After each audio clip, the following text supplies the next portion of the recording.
साहिल की माँ मालिनी बहू मेघा का जोरदार स्वागत करती है और उसे कलश पैरों से नीचे गिराकर घर में प्रवेश करने को कहती है।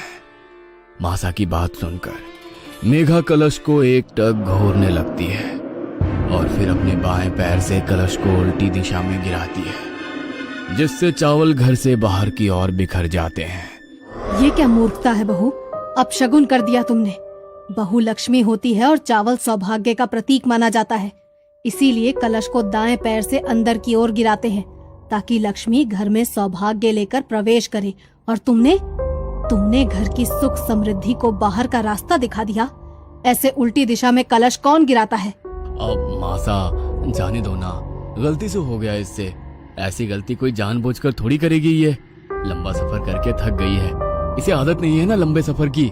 साहिल के बचाव करने पर मासा चुप हो गई थी, लेकिन साहिल के साथ कमरे में अंदर जाते समय मेघा का मालिनी को देखकर मुस्कुराना उसे बहुत अखर गया था। जिस तरह से मुझे टेढ़ी नजरों से देखते हुए ये लड़की मुस्कुराते हुए अपने कमरे में गई है, इसे देखकर साफ पता चलता है इसने वो कलश गलती से नहीं बल्कि जानबूझकर ऐसे गिराया है। लेकिन बहू ऐसा क्यों करेगी? मालिनी बहू के कमरे के दरवाजे पर पहुंचकर ठिठक जाती है। अंदर से मेघा के खिलखिलाने की आवाज सुनाई दे रही थी। देखो कोई आ जाएगा, अभी तुम जाओ। यहाँ हर समय कोई ना कोई मुझ पर नजर रखे रखता है। वैसे भी वो बुढ़िया बहुत घूरती है मुझे। ये साहिल तो घर से बाहर गया हुआ है, बहू बात किसके साथ कर रही है? मालिनी को कुछ समझ में नहीं आ रहा था। बिना कुछ सोचे वो दरवाजा खोलकर कमरे के अंदर दाखिल हो जाती है। अंदर कमरे में कोई नजर नहीं आ रहा था, पूरा कमरा खाली पड़ा हुआ था। अभी तो मुझे बातें करने की आवाज आ रही थी, इतनी जल्दी कहाँ गायब हो गई? मालिनी सोच ही रही थी कि तभी बाथरूम का दरवाजा खोलता है और मेघा अपनी साड़ी सही करती हुई बाहर आती है। अच्छा, तो अब ये दिखाने की कोशिश कर रही है कि ये बाथरूम में थी, लेकिन शायद उसे पता नहीं मैंने सब सुन लिया है। इससे सीधे सीधे पूछने का मतलब है ये साफ मना कर देगी। मुझे इस पर नजर रखनी होगी। कुछ नहीं, एक कप चाय बना दोगी प्लीज, सर दुख रहा है। मेघा रसोई में जाती है और रसोई में खड़े साहिल के बड़े भाई को अपनी लाल लाल आंखों से अजीब तरह से देखने लगती है। क्या बात है मेघा, तुम ठीक हो? मेघा धीमे कदम बढ़ाते हुए विनय के नजदीक पहुंच जाती है, जिससे विनय बहुत अनकंफर्टेबल फील कर रहा था। ये लो, कुलदेवी का प्रसाद है, मैं वही देने के लिए यहाँ आया था। विनय प्रसाद जैसे ही मेघा के हाथ से छुआता है, वो एक दोहरी सी आवाज में चीखकर वहां से भाग जाती है।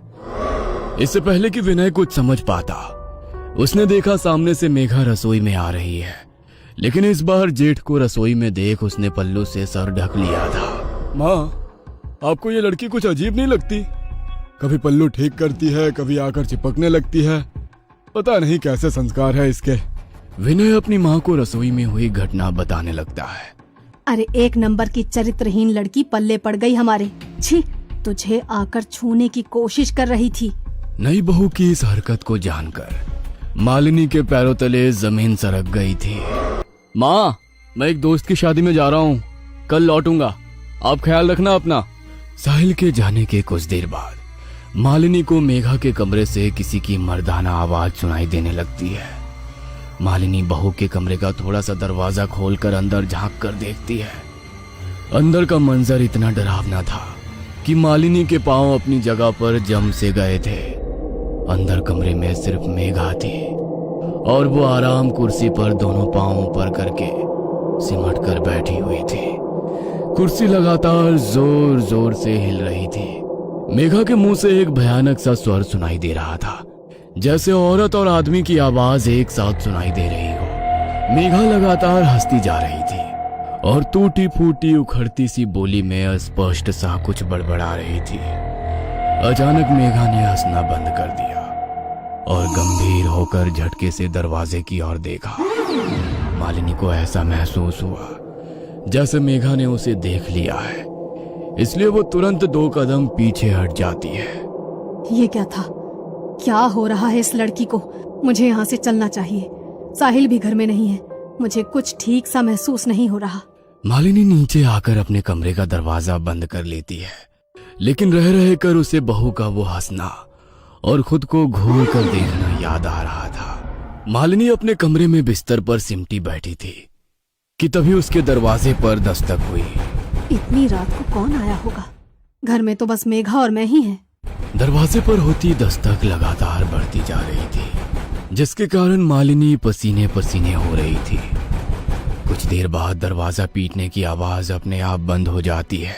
लगता है मेघा अपने कमरे में चली गई है, एक बार जाकर देखती हूँ।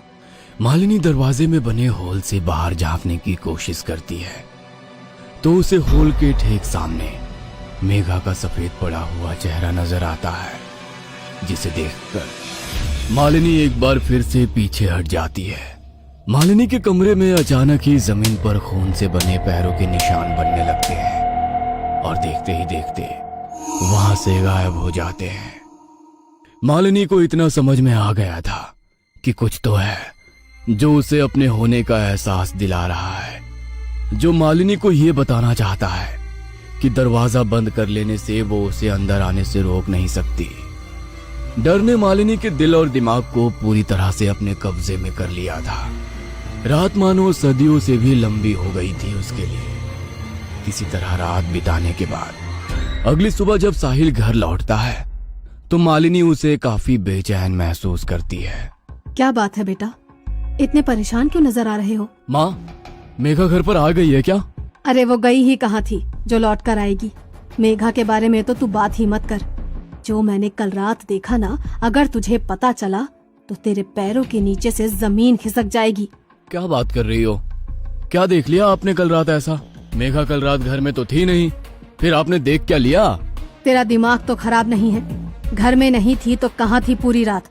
घर में ही थी, और क्या क्या किया है ना उसने कल रात में वो सिर्फ मैं ही जानती हूँ। किसी तरह भगवान का नाम लेकर रात बिताई है मैंने। अरे माँ, आपके सामने ही ना कल मैं मेघा को अपने साथ शादी में लेकर गया था। पूरी रात वो मेरे साथ ही थी, फिर पता नहीं अचानक सुबह 4 बजे कहाँ गायब हो गई। मैंने उसका फोन भी मिलाया, लेकिन वो शायद अपना फोन घर पर ही भूल गई थी। जब काफी देर ढूंढने के बाद भी वो मुझे नहीं मिली तो मैं सीधा घर चला आया। ये सब क्या हो रहा है, क्यों हो रहा है? मुझे तो कुछ समझ में नहीं आ रहा, क्या सच है क्या भ्रम है। मेरे दिमाग ने तो काम करना ही बंद कर दिया है। अरे तू तो अकेला शादी में गया था ना, और वो मेघा पूरी रात यहाँ घर में ही थी। मैंने अपनी आंखों से देखा उसे, उसके कमरे में वो पागलों की तरह हंस रही थी वो, और फिर उसके बाद आकर मेरे कमरे का दरवाजा पीटने लगी। जानवरों की तरह गुर्रा रही थी तेरी बीवी। मुझे तो ये सब कुछ और चक्कर लगता है। अगर तूने अपनी आंखों से देखा होता ना, तब तुझे समझ में आता कि मैं क्या कहना चाह रही हूँ। कैसी बेतुकी बात है। अरे एक ही इंसान एक ही समय में 2 जगह कैसे हो सकता है? ये सारी कंफ्यूजन मेघा के कारण ही हो रहा है ना। कहाँ है वो? उसी से पूछते हैं कि वो कल रात को कहाँ थी। कहीं ऐसा तो नहीं है इस घर में कोई मेघा का बहरूपिया घुसा है? कोई फिल्म चल रही है क्या यहाँ पर, जहाँ पर डबल रोल होंगे और वो हमारे घर में घुस आएगा? मेघा, कहाँ हो तुम मेघा? साहिल के बार बार मेघा मेघा चिल्लाने पर भी मेघा सामने नहीं आती। वो तो कोई जवाब ही नहीं दे रही है। कहाँ है वो? अरे अपने कमरे में है, और कहाँ जाएगी? देख बेटा, मैं तो तेरे कमरे में जाने वाली हूँ नहीं, तो खुद ही जा और अपनी आंखों से देख। माँ की बात सुनने के बाद साहिल तेज कदमों से सीढ़ी चढ़ते हुए अपने कमरे की ओर जाता है तो देखता है कि कमरे में रखी आराम कुर्सी लगातार हिल रही है। मेघा, मेघा! कमरे में जाकर साहिल के मेघा मेघा पुकारने पर लगातार हिल रही आराम कुर्सी अचानक से रुक जाती है। अरे कोई नहीं है ऊपर कमरे में, कमरा खाली पड़ा है, और आप कह रही हैं कि वो कल रात भर से अपने कमरे में ही है। माँ, हमें मेघा को ढूंढना होगा। वो आखिर ऐसे अचानक से कहाँ गायब हो गई? मुझे कुछ भी समझ में नहीं आ रहा। कहाँ ढूंढूं, कहाँ जाऊं? अरे क्या जरूरत है अपशगुनी लड़की को ढूंढने की? मुझे तो लगता है वो इंसान नहीं, कोई चुड़ैल है। जिस दिन से ये इस घर में आई है उस दिन से कुछ न कुछ हो ही रहा है। पहले भी मैंने इसे एक ही समय पर 2 जगह देखा है। मैं तो कहती हूँ अच्छा है खुद ही चली गई, पीछा तो छूटा इस मुसीबत से। माँ, तुम ये कैसी बातें कर रही हो? मेघा मेरी पत्नी है और मैं उसे बहुत अच्छे से जानता हूँ। वो कोई चुड़ैल नहीं है। जरूर कुछ ना कुछ हो रहा है उसके साथ। मैं जा रहा हूँ पुलिस में रिपोर्ट लिखवाने, कहीं मेघा के साथ कुछ अनहोनी ना हो जाए। अरे पुलिस में रिपोर्ट लिखवाने से कुछ नहीं होगा। मेरे साथ पहाड़ी वाले बाबा के पास चलो, अब वही कोई उपाय बताएंगे। मुझे तो ये कुछ और ही चक्कर लग रहा है। मालिनी और साहिल पहाड़ी वाले बाबा के पास जाते हैं और उन्हें सारी समस्या सुनाते हैं। बाबा आंख बंद करके कुछ देर साधना में लीन हो जाते हैं। कुछ देर बाद, तुम्हारी बहू के पास समय बहुत कम है। कल अमावस्या की रात है। अमावस की रात काली शक्तियों की ताकत सबसे ज्यादा होती है, और तेरी बहू जिस शक्ति के प्रभाव में है ना, वो तो वैसे भी बहुत ताकतवर है। लेकिन बाबा, मेरी पत्नी तो लापता है। उसका तो कहीं पता ही नहीं चल रहा है। मैं करूं तो क्या करूं? ठीक है, चलो मेरे साथ। साहिल और मालिनी के साथ बाबा उनकी हवेली पर पहुंचते हैं और हवेली के अंदर आने के बाद कुछ देर तक वहां बैठकर मंत्र साधना करते हैं। तुम्हारी पत्नी यहाँ कहीं आस पास नहीं है, लेकिन कहाँ है यह जानने के लिए मुझे अपनी तंत्र शक्ति का प्रयोग करना होगा। क्या तुम्हारे घर के आसपास कोई ऐसा निर्जर घर है जहाँ कोई आता जाता ना हो? हाँ बाबा, याद आया।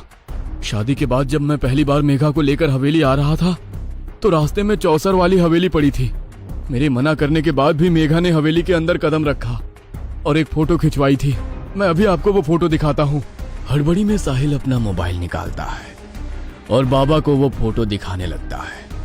फोटो में बाबा को मेघा के पीछे एक काली परछाई नजर आती है, जिसे देखकर साहिल, मालिनी और बाबा चौंक जाते हैं। अब तो आप लोग समझ ही गए होंगे ना कि पिछले कुछ दिनों से जो आपके घर में चल रहा था उसका कारण क्या था। कहाँ है वो हवेली? मुझे वहां लेकर चलिए। शायद आपके सारे प्रश्नों के उत्तर वहीं मिलेंगे। साहिल और मालिनी बाबा को उनके घर से कुछ कदमों की दूरी पर बने चौसर वाली हवेली में ले जाते हैं। पूरे गांव में ऐसी अफवाह थी कि हवेली में कुछ तो ऐसा है जिसके कारण वहां हर समय मनहूसियत पसरी रहती है। हवेली में रहने वाला परिवार बरसों पहले हवेली को वीरान छोड़कर यहां से पलायन कर गया था। बाबा, साहिल और मालिनी हवेली में पहुंचते हैं तो देखते हैं कि मेघा चौसर वाली हवेली में लगे झूले पर झूल रही है और लगातार हंसती ही जा रही है। जैसा मैंने सोचा था, इसका मतलब मेरा अंदाजा बिल्कुल सही था। आप लोग पीछे हट जाइए, मुझे पता है कि मुझे क्या करना है। बाबा नमो नारायण भगवते वासुदेवाय कहते हुए हवेली का दरवाजा खोलकर धीरे धीरे मेघा की ओर बढ़ने लगते हैं।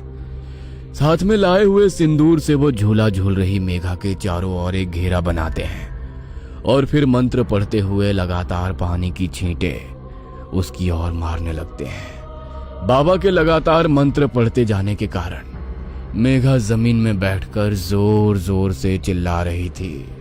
ये क्या हो रहा है मेरी मेघा को? बाबा, वो ठीक तो हो जाएगी ना? मुझे लग रहा है उसे बहुत तकलीफ हो रही है। बाबा इशारे से साहिल को पीछे रहने के लिए कहते हैं और लगातार मंत्रों का जाप करते रहते हैं। कुछ देर के बाद मेघा निहाल होकर जमीन में गिर गई थी। बाबा इशारे से साहिल को मेघा को उठाने के लिए कहते हैं। साहिल गोद में उठाकर मेघा को हवेली से बाहर निकल आता है। मेघा के हवेली से बाहर आते ही बाबा हवेली के दरवाजे पर मंत्र पढ़ते हुए एक नक्शा सूत्र बांध देते हैं और एक धागा मेघा के गले में भी पहना देते हैं। आपकी पत्नी अब खतरे से बाहर है, लेकिन ध्यान रहे, मेघा तो क्या, गांव की कोई भी महिला इस हवेली के आसपास ना आने पाए। जानना नहीं चाहोगे कि आखिर तुम्हारी पत्नी के साथ क्या हुआ था? इस हवेली में एक शक्तिशाली जिन्न का साया है। आपका समय अच्छा था जो सही समय पर मैं आपको मिल गया, वरना बहुत बड़ा अनर्थ हो जाता। इतने दिनों से जो आप लोगों को भ्रमित करके भटक रहा था, वो एक जिन्न था जो आपकी बहू को अपने साथ ले जाना चाहता था। आप शायद जानते नहीं, जिन्न बहुत शक्तिशाली होते हैं। एक बार किसी के पीछे पड़ जाए तो फिर आसानी से उसका पीछा नहीं छोड़ते।